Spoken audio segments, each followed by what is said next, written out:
आपको सरकार से जो ख़ास तौर से गवर्नमेंट से जो हमारी जो प्रेजेंट गवर्नमेंट जो हॉस्टाइल है, किस तरह से उससे हमें कैसे जो कॉन्स्टिट्यूशन के with in the framework of the constitution कैसे हम अपनी बात को रख सकते हैं और कैसे सरकार से अपनी बात को मना सकते हैं, वो we have to work on that.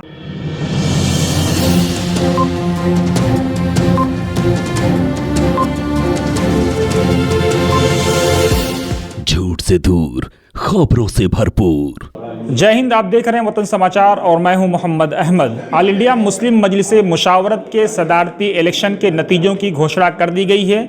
यह संगठन मुस्लिम तंजीमों की एक एपेक्स बॉडी है, अम्ब्रेला ऑर्गेनाइजेशन के तौर पे काम करती है। सदारती चुनाव के लिए 2 उम्मीदवार मैदान में थे, आमिर इदरीसी और फिरोज अंसारी। फिरोज अंसारी को 68 वोट मिले हैं, जबकि आमिर इदरीसी को मात्र 51 वोट। नजदीकी मुकाबले में 17 वोटों से आमिर इदरीसी को हार हुई है, शिकस्त हुई है। लेकिन बड़ी बात यह है कि आप तस्वीरों में अगर देखें तो आमिर इदरीसी हो, फिरोज अंसारी हो या आउटगोइंग प्रेसिडेंट नवेद हामिद हो, सब एक दूसरे के साथ गले मिलते हुए नजर आ रहे हैं। ये संदेश देने का प्रयास कर रहे हैं चुनाव हो गया है लेकिन हम सब एक हैं, दिल मिले हैं, हाथ मिले हैं, कोई द्वेष नहीं है, कोई दूरी नहीं है। ये तमाम मुस्लिम संगठनों को ये दिखाने का प्रयास है कि चुनाव होते रहते हैं, नतीजे आते रहते हैं, लेकिन द्वेष और दूरी की बात नहीं होनी चाहिए। मिलजुल करके साथ काम करने का आमिर इदरीसी ने भी संकल्प लिया है। वहीं फिरोज अंसारी ने भी इस बात को दोहराया है कि वो तमाम लोगों के साथ कंसल्ट करके, मशवरा करके, राय मशवरा करके, बातचीत करके आगे की रणनीति तय करेंगे। वहीं जब वतन समाचार ने आरओ से बात की तो उन्होंने साफ कहा कि हमको हुकूमत से बात करनी चाहिए, हुकूमत से डायलॉग करना चाहिए, क्योंकि वजीर आजम हो या हुकूमत हो वो सबकी होती है, दूरी नहीं बनानी चाहिए। और यही बात इलेक्शन ऑब्जर्वर की तरफ से भी कही गई है। हालांकि दोनों मुशावरत के मेंबर हैं, इसलिए इनकी राय अहम मानी जाती है। लेकिन जो सदारती चुनाव जीते हैं, जो इलेक्शन जीते हैं फिरोज अंसारी, उनका साफ कहना है कि वजीर आजम से मिलेंगे, नहीं मिलेंगे, क्या होगा, आगे की रणनीति क्या होगी, ये मुशावरत जो एपेक्स बॉडी उसके तमाम मेंबरान तय करेंगे।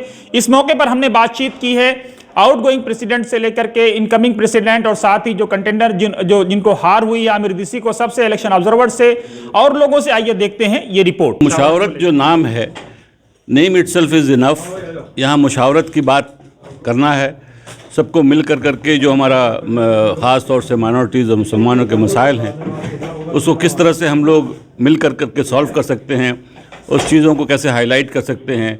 जो बहुत सारे चीज़ें, मसाइल ऐसे हैं जो मिलकर ही सॉल्व हो सकता है और हम लोग सब कंबाइंड होकर के मिल कर करके उसको सॉल्व करने की सबसे पहले जो हमारा मोटो है कि सबको मिल कर करके उसको सॉल्व करना है। फिरोज साहब, आपके सामने चैलेंजेस बहुत होंगे, पास्ट में बहुत सारे डिस्प्यूट हुए हैं, बहुत सारी लड़ाइयाँ हुई हैं, उसको कैसे सुलझाएंगे आप? देखिए, अब नई साल आ रही, नई बात कीजिए, पास्ट की बात हम कर नहीं रहे। And with the new year, with the new, it will be a new beginning now.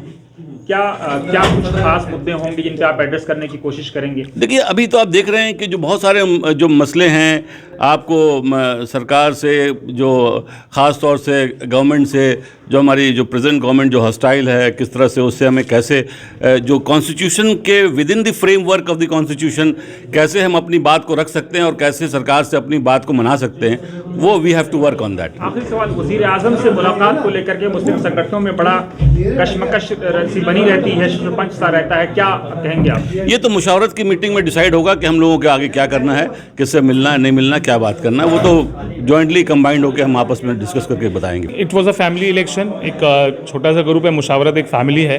बहुत टफ कंपटीशन रहा, एकदम आखिरी मोमेंट पे मैं कैंडिडेट हुआ था। उस हिसाब से एक हेल्दी जो है ना इलेक्शन रहा। मुझे लगता है कि मुशावरत की तारीख में ये पहली बार हुआ होगा कि ऑलमोस्ट 90 to 95% लोगों ने वोटिंग की, तो ये अपने आप में एक बड़ा अचीवमेंट है। शायद ये इलेक्शन होने की वजह से ऐसा हो पाया।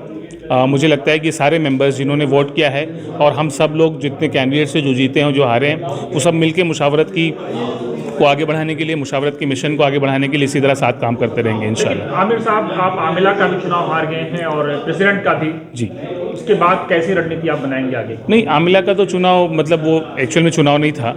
हाँ, प्रेसिडेंट का चुनाव तो मजबूती के साथ लड़ा गया था।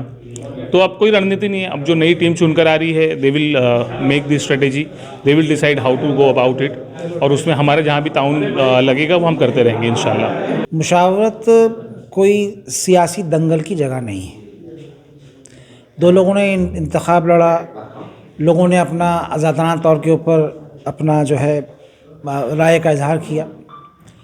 और जिस तरीके से दोनों ने एक दूसरे को गले लगाया उससे ये बात ज़ाहिर होती है कि ये एक हेल्दी इलेक्शन था। और जो भी थोड़ी बहुत कटुता अगर आई होगी तो वो इस गले मिलने के बाद ख़त्म हो गई। तो मैं दोनों से तो उम्मीद करता हूँ कि मुशावरत को आगे बढ़ाने में दोनों साथ काम करेंगे।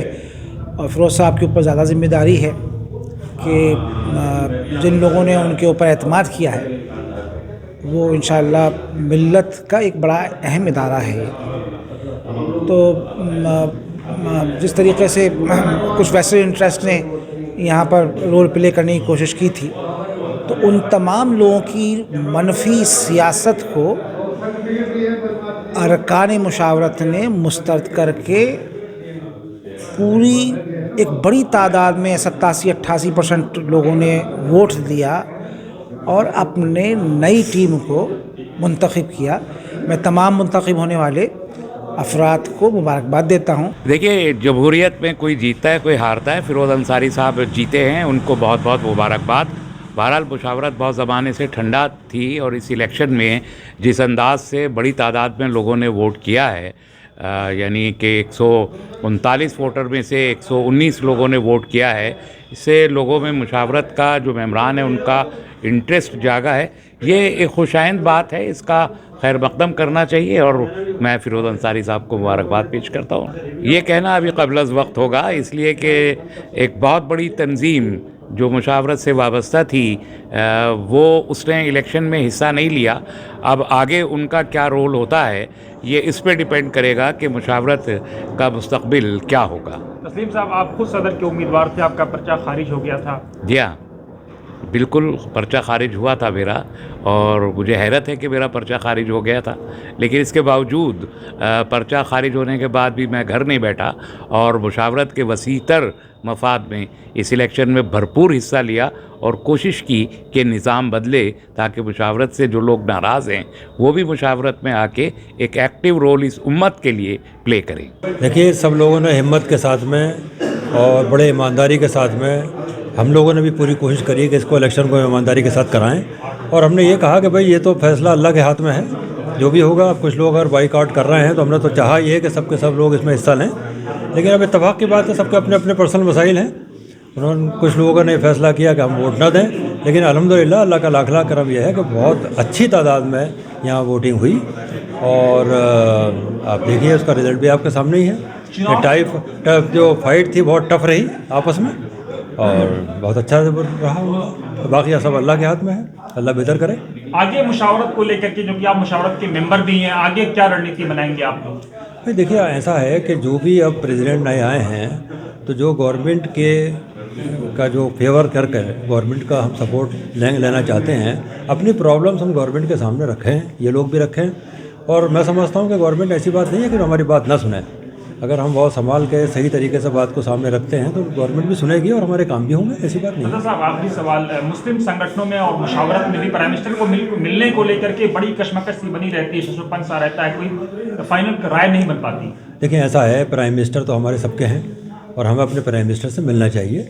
और प्राइम मिनिस्टर से अगर हम मिलेंगे और बहुत खलूस के साथ में अपनी प्रॉब्लम उनके सामने रखेंगे तो मैं समझता हूँ सब चीज़ें लोग सुनेंगे और उसका कुछ हल भी निकलेगा। मैं इस इलेक्शन में इलेक्शन ऑब्जर्वर था और हमें सबसे बड़ी खुशी है कि बहुत बखूबी और शांतिपूर्वक सब इलेक्शंस हो गए हैं। और जैसा आप जानते हैं कि मुशावरत एपेक्स बॉडी है, तो हम उम्मीद करेंगे कि ये सबसे कोऑर्डिनेट करके और काम चलाएंगे और गवर्नमेंट से मिल करके और हाईएस्ट लेवल पे मिल करके जो मसाइल हैं कौम के और मुल्क के, उनके लिए काम करेंगे। यही मेरी ख्वाहिश है।